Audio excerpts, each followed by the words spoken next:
Sob o olhar de desconfiança, a delegação brasileira participa da COP26, que começa neste domingo e vai até o dia 12 de novembro. O evento sobre mudanças climáticas é realizado pela ONU e nessa edição ocorre em Glasgow, na Escócia. A COP26 é um dos encontros mais esperados, pois será discutido a primeira grande revisão e atualização dos compromissos assumidos no Acordo de Paris, assinado em 2015. Which adopted on December 12th the Paris Agreement. By adopting the agreement, the parties came to a common understanding of the terms. Este é Santiago Villalpando, do Escritório de Assuntos Legais das Nações Unidas na época da assinatura do acordo. A ideia é limitar o aumento da temperatura média do planeta a 1,5 graus centígrado até 2050 e disponibilizar recursos para essa meta. A delegação brasileira, com cerca de 100 pessoas, será a segunda maior enviada por uma nação, ficando atrás apenas dos Estados Unidos. No entanto, não contará com nomes importantes da área ambiental, como a ministra da Agricultura, Tereza Cristina, e até mesmo o das Relações Exteriores, Carlos França. Isso sem contar na ausência do próprio presidente Jair Bolsonaro. Não, a princípio eu não vou. Não. É logo depois, né? A princípio eu não vou. É uma estratégia nossa lá que o nosso ministro do Meio Ambiente vai.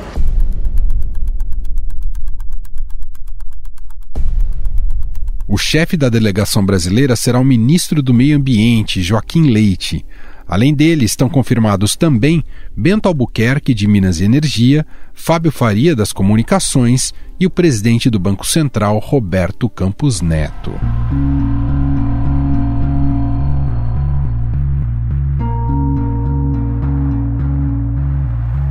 Sobre os desafios diplomáticos colocados para o Brasil na COP26, num momento em que Bolsonaro é visto como um dos grandes vilões ambientais no planeta, nós vamos conversar agora com o repórter do Estadão em Brasília, Felipe Frazão. Olá, Frazão, tudo bem? Olá, Emanuel. Frazão, como é que o Brasil será representado na COP26 e quais desafios estão colocados para essa delegação, visto que o passivo do governo Bolsonaro na agenda ambiental não é dos melhores, Frazão? Emanuel, o Brasil vai ser representado pelo ministro do Meio Ambiente, o ministro Joaquim Leite. É comum que ele lidere a comitiva brasileira, a delegação, né, do Brasil como parte, a chamada delegação oficial, que são integrantes do governo e também de outras esferas, não só do governo federal, mas de governos estaduais e de governos municipais também. Ele é o chefe dessa comitiva e é quem vai tomar as decisões lá em Glasgow, especificamente quando tiver a reunião, o segmento chamado de alto nível, né, as reuniões decisórias do Acordo de Paris. O presidente Jair Bolsonaro era esperado também, mas não vai. Já antecipou que, por uma estratégia dele, do governo, ele não vai à cúpula do clima. É claro que Bolsonaro seria muito cobrado e também hostilizado por ambientalistas, ativistas que costumam aparecer na cúpula do clima.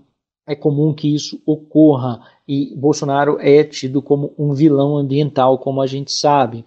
O presidente avisou que não vai e também não deixou que o vice-presidente Hamilton Mourão chefiasse a delegação brasileira na cúpula do clima. O vice-presidente pediu para chefiar a delegação, que é composta fundamentalmente por técnicos do Ministério do Meio Ambiente e também por diplomatas do Itamaraty, que já estão há vários anos participando dessas negociações, mas Mourão não foi autorizado por Bolsonaro. O presidente quer que o ministro Joaquim Leite o represente nesse segmento mais relevante. É uma ausência importante. Diplomatas e líderes mundiais estão entendendo que a voz do Brasil será menor, a capacidade de decisão, de autonomia do Brasil será menor. E é importante também, Manuel, a gente salientar que o presidente da República desistiu de ir, porém outros líderes mundiais vão participar da fase do que eles chamam de cúpula de líderes, né,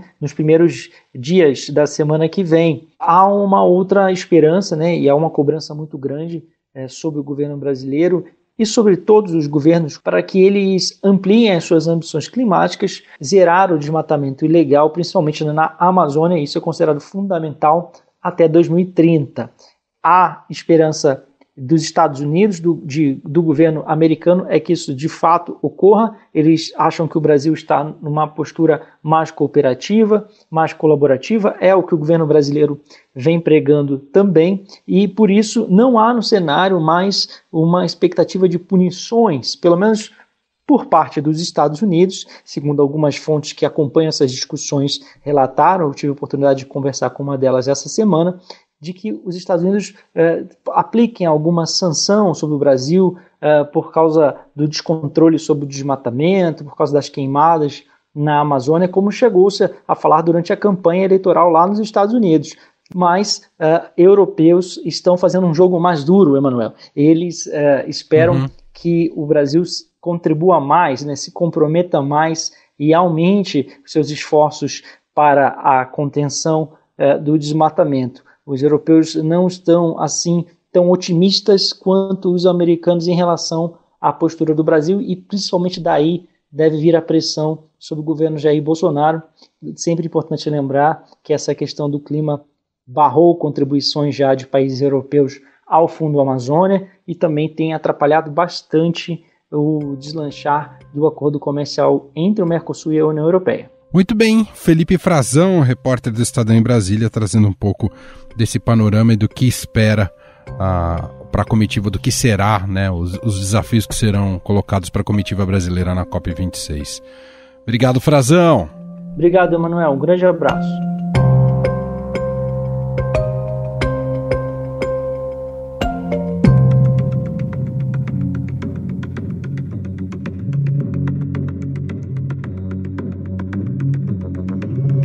Como disse o Frazão, o Brasil chega à COP26 com uma imagem desgastada com o aumento nos níveis de desmatamento no país.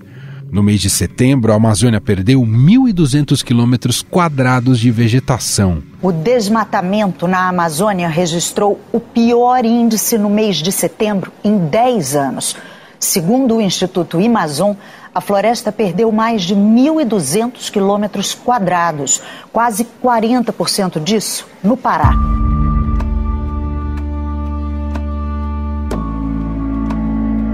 A falta de determinação no combate às chamas e a falta de fiscalização fizeram com que os alertas de desmatamento na Amazônia, no acumulado dos 2 primeiros anos do governo Bolsonaro, fossem 82% superiores à média dos alertas registrados nos 3 anos anteriores, segundo o INPE. Como forma de minimizar as críticas ao Brasil, o Ministério da Agricultura, Pecuária e Abastecimento anunciou o Plano ABC+. Entre as medidas estão a recuperação de 30 mil hectares da mata nativa e a introdução de tecnologia de produção sustentável em 73 mil hectares até 2030. Estabelecemos, assim, as bases para que, a longo prazo, a totalidade da área de produção agropecuária brasileira adote sistemas de produção sustentáveis e resilientes. Você ouviu a ministra da Agricultura, Tereza Cristina.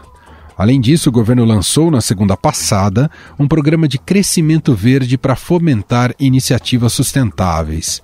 O objetivo, segundo o ministro do Meio Ambiente, Joaquim Leite, é a redução de emissões de carbono, a conservação florestal e o uso racional de recursos naturais com a geração de emprego verde. Esse é o maior desafio, aproveitar essa vantagem de ser um gigante por natureza e gerar emprego verde e crescimento econômico no Brasil.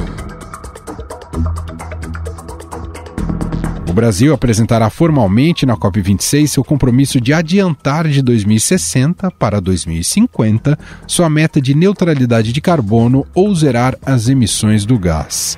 O ministro do Meio Ambiente, Joaquim Leite, disse que a meta é elevar de 43% para 45% a redução das emissões até 2030. O que nós vamos apresentar na COP26 é um Brasil real.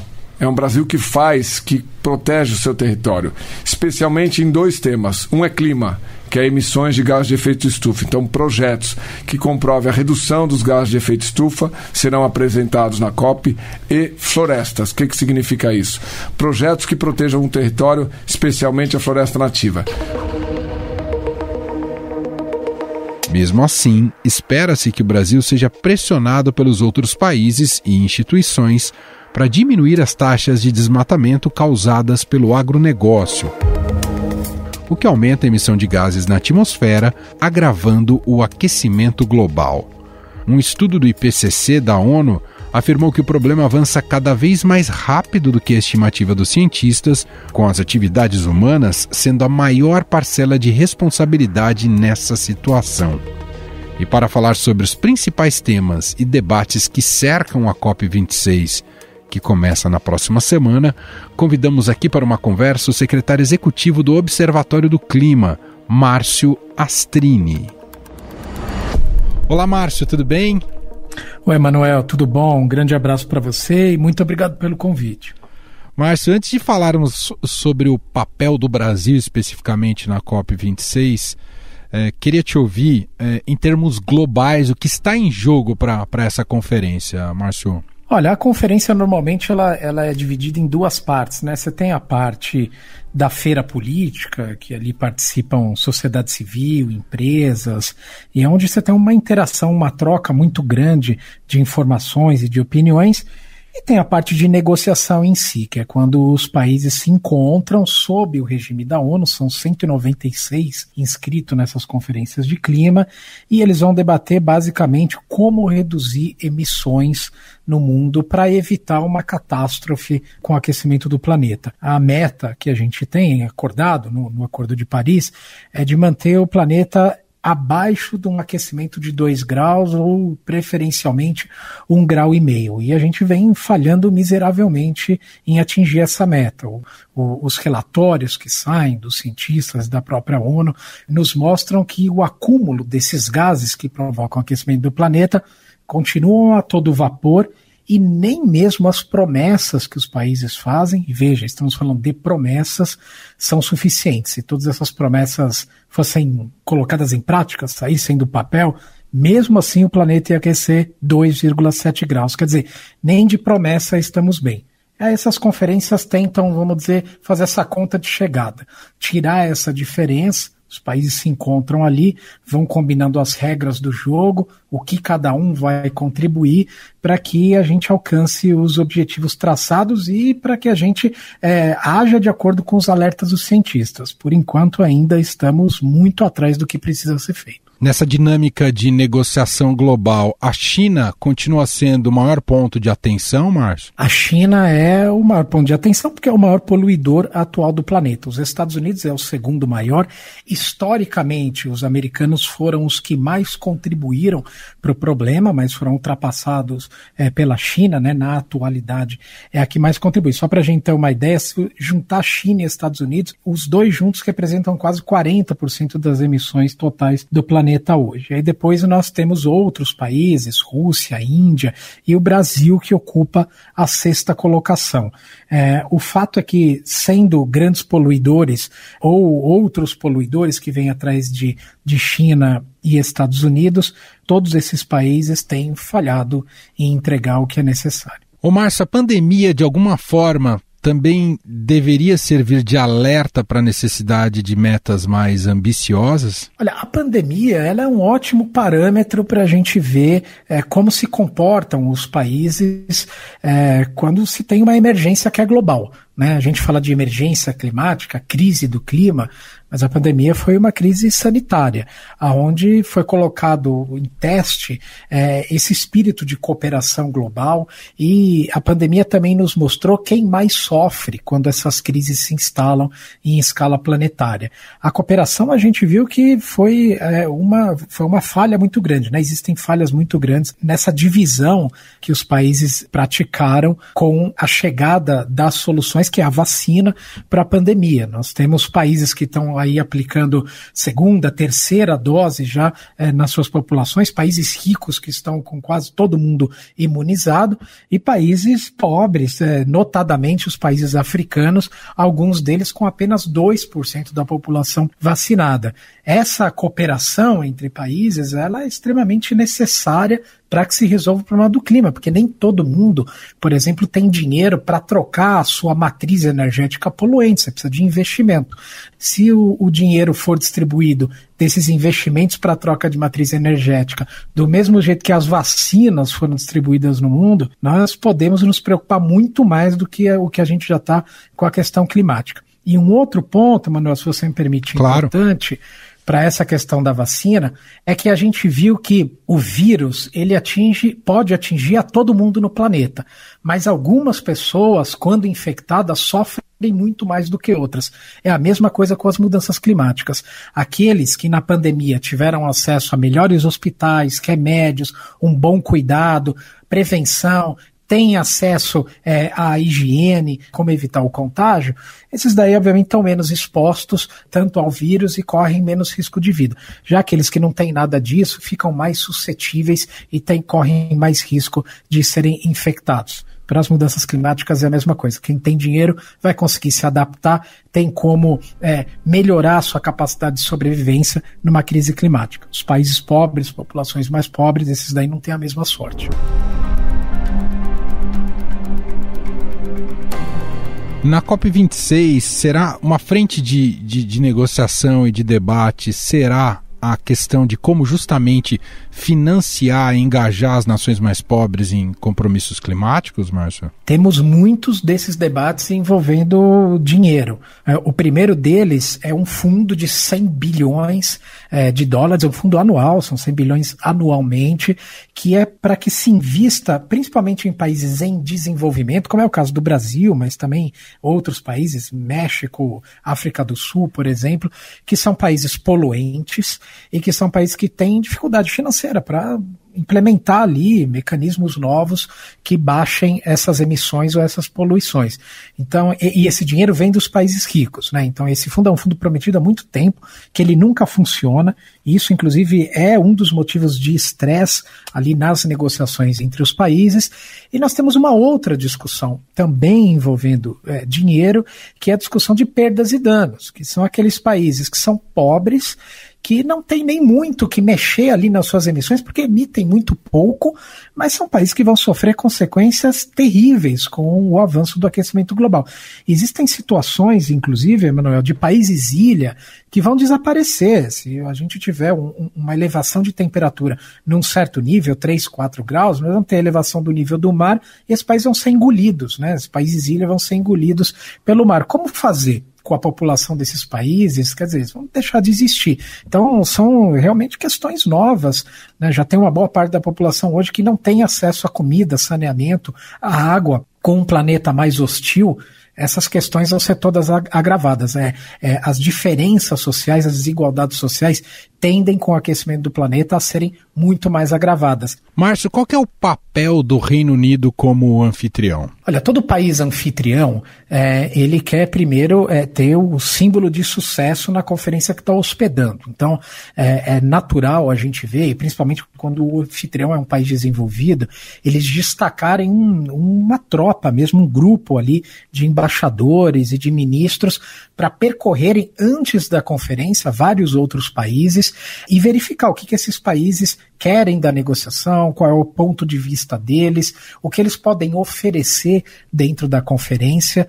Então eles fazem, vamos dizer, essa arrecadação prévia aí com todos os participantes para ver se eles conseguem fazer a negociação fluir de forma um pouco mais fácil, né? E apresentar lá o máximo que der de países, apresentar mais ambição, que é realmente o que a gente precisa. Os países não conseguem sequer prometer o suficiente para equacionar a questão climática, quanto mais em ação, né? Nós estamos realmente numa situação em que as mudanças climáticas avançam muito mais rápido do que as negociações conseguem avançar. E os países que hospedam as conferências tentam dar uma turbinada, uma acelerada nessas negociações. Bom, já vou chegar no Brasil com você, Márcio, mas antes, até um tema que também aqui na sociedade brasileira tá muito em alta pelo preço, né, que tem sido pagado pelas pessoas na bomba, então sentem diretamente isso no seu bolso, né, o preço dos combustíveis.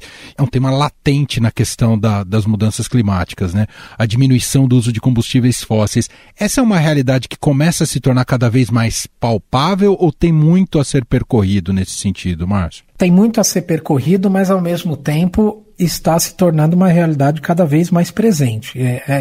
Tem uma frase muito interessante que é usada nas conferências de que a idade da pedra não acabou por falta de pedra. E a idade do petróleo, ela não vai acabar por falta de oferta de petróleo. Ela vai acabar porque a extração do petróleo, de outros combustíveis fósseis, a queima de carvão para geração de energia, nos causou um problema danado no planeta. O planeta está mudando os seus mecanismos de funcionamento. E nós e várias outras espécies, né? Nós somos uma espécie adaptadas ao clima e aos serviços que a natureza, o ambiente, nos fornece. Prova disso é a agricultura. Uma mudança muito brusca nos mecanismos de funcionamento do planeta, onde você vai ter muita chuva de forma concentrada e não mais espalhada, que beneficie, por exemplo, né, de novo, o plantio de alimentos, ou muita seca em outras regiões. Isso daí vai causar colapsos em sistemas produtivos do planeta, causar escassez, por exemplo, de alimentação para uma boa parte da população. Diante de um tipo de crise dessa, o petróleo, o carvão, as fontes poluentes de energia, elas vão ter que ser abandonadas aos poucos, vão sendo substituídas por outras fontes de energia, como eólica e solar, por exemplo, onde o Brasil, inclusive, tem um privilégio muito grande. É um país que tem muito vento e muito sol, mas infelizmente a gente ainda, e principalmente nos últimos anos, insiste no caminho errado.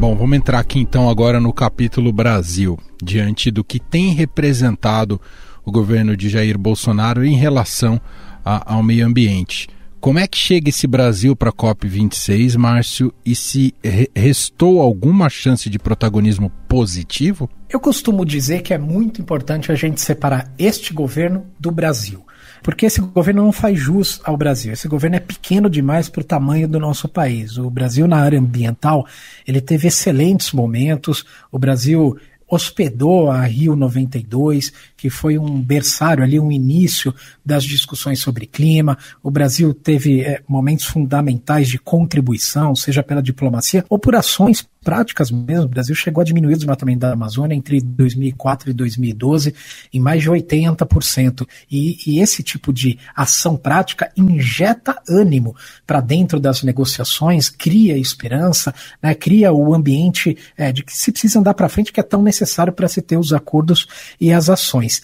Este governo, ele simplesmente não faz nenhum jus a esse legado do Brasil. É um governo que ele é um exemplo do que não precisa ser feito na agenda de clima. Eu posso te dizer, Manuel, que se a gente tivesse todos os líderes globais agindo como o governo Bolsonaro, nós poderíamos colocar por terra as esperanças de manter aí, no que foi acordado no Acordo de Paris, a manutenção do clima na Terra. É um governo que vive da destruição ambiental, aliás, faz da destruição ambiental um ganho político e até eleitoral do próprio presidente. Só para ter uma ideia de um número que o governo tem aí, que é a pior performance, né, desse governo, é na questão do desmatamento. O desmatamento é o nosso pior problema de clima e o governo cresceu o desmatamento no Brasil. A média de desmatamento dos 10 anos antes do governo Bolsonaro, ela é 60% menor do que a média do governo Bolsonaro. Veja, 60% de diferença.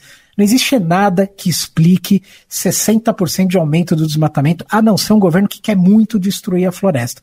Então o Brasil chega na conferência com essa situação, uma prática muito ruim, e o que a gente tem que fazer lá é separar o potencial do país das ações desse governo e mostrar para o mundo até que existe uma sociedade, existem pessoas aqui que se preocupam demais com a agenda de clima e que vão colocar o Brasil no trilho de novo, mas esse governo primeiro precisa passar. Com esse governo realmente vai ser muito difícil, se não impossível, a gente ter alguma notícia na área de meio ambiente e clima que seja positiva. Esse governo que vai lá para a COP26 será capaz de assumir compromissos mais significativos em avanços nessa agenda ambiental ou vai representar retrocessos nessa negociação, Márcio? Olha, nós vamos ter um governo lá com duas situações, uma situação que é a real, outra situação que é das promessas.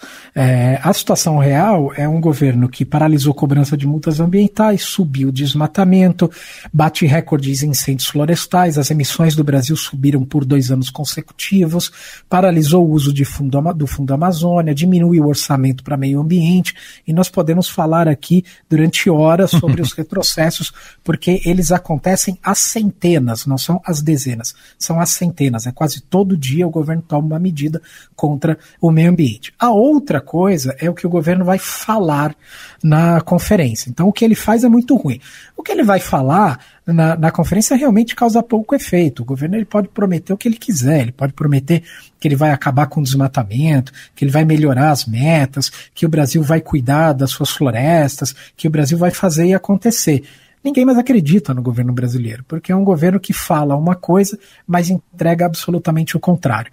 Então, é isso que a gente deve ver muito de Brasil nesse ambiente de feira política, que o Brasil, inclusive, vai colocar um foco muito grande nisso. O país alugou um espaço lá, um stand na Conferência de Clima de 200 metros quadrados. Eu acho que é o maior espaço que o Brasil já teve numa conferência de clima. E vai ficar lá rodando vídeos falando do Brasil, falando que o Brasil tem muita Amazônia, muito verde, muita água.